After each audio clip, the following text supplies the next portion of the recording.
lucky because, as you mentioned, a couple guys came through at speed. And talking about coming by at speed, Kyle Larson, Denny Hamlin, we have seen some battles over the years. Here, Larson just rolls to the outside of the 11. The 11 gets loose. I mean, chasing it up the track, out of the gas. That is a 185-mile-an-hour drift out of Denny Hamlin. No one happier than he saved it than Kyle Larson because he had no chance. If an 11 was going around, he was going to take them all out. Let's listen into Larson. Look out the windshield, Denny, instead of the mirror. Once I said that got a history, and it doesn't sound like the history is getting any smoother today. The mild-mannered Kyle Larson. And then we had this, his teammate going for the lead, Chase Elliott. Yeah, Chase Elliott said the time's now. I'm going to the inside. Off into turn one. Little side draft and turn the car away. Use that momentum to clear easily on Blaney for the lead.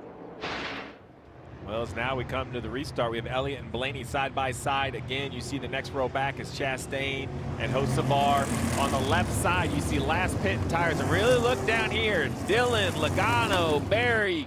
I talked to the puppets at the bar before the race, talked about that fuel tax. Well, the guys up front, they're way behind. They need fuel, they're behind on their taxes. Guys in the middle, Busch Jones looking okay. Those guys just off pit road, they're full and happy. We'll see if it pays off. Allmendinger restarting 22nd, first driver on tires. Chase Elliott getting the jump in the outside lane, pushing him his teammate William Byron. Great organization, great pushers from both lanes. Chastain will give you a shove, low lane. He is working with Blaney. 3 wide behind him, Larson making the outside work. Down the back straightaway, Chastain lost that momentum, though, on the inside line. Look at him, 3 wide, 4 wide down the back straightaway. It's going to be tied into the corner. Zane Smith among that group. Zane up the racetrack into the 43, the 23, all getting choked up there on corner exit. We right on board. Bubba Wallace, the Toyota Gazoo Racing onboard camera. Clip Briscoe, the pole sitter. Hard hit for the 48 of Bowman, head on into the outside wall. Suarez also a part of this accident. Yeah, 4 wide and all of them kind of squeezing together like a funnel. Contact was imminent. Going to slow the field down and stop them to red flag it and allow the teams to get to these drivers quickly. AMR safety team is there. Window net is down for Alex Bowman in the 48. Just struggled all day since we dropped the green flag with this car, dropping back through the field, working on the balance, trying to give Alex an opportunity to get a good run today, and it's gonna end with a really hard shot. He's had some tough moments.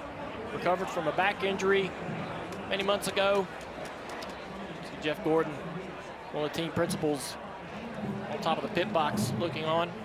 It's great to see him out of the race car walking to the ambulance. Here's a replay. So the 4 cars in front of him, 4 wide, Ty Dillon, he goes through, but the 2 makes contact with the 41 Cole Custer.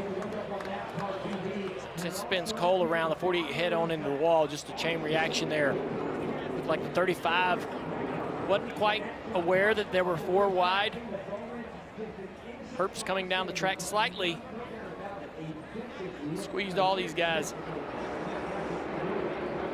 You hate to wreck at the back of the field like that, too. Just Briscoe get it right there at the end. Just an absolute gigantic hit on the 48. But remember, Briscoe had that slow pit stop. We saw it live. Yeah, that's what had him back there. Look at this shot. Unbelievable. The amount of force, 3,500 pounds at 180 miles an hour. And then right through there, you're going to see Briscoe get turned a little bit and slide down to the left. And, you know, That one was really f***ing big. All right, hold tight. Gather yourself here. We're done, guys.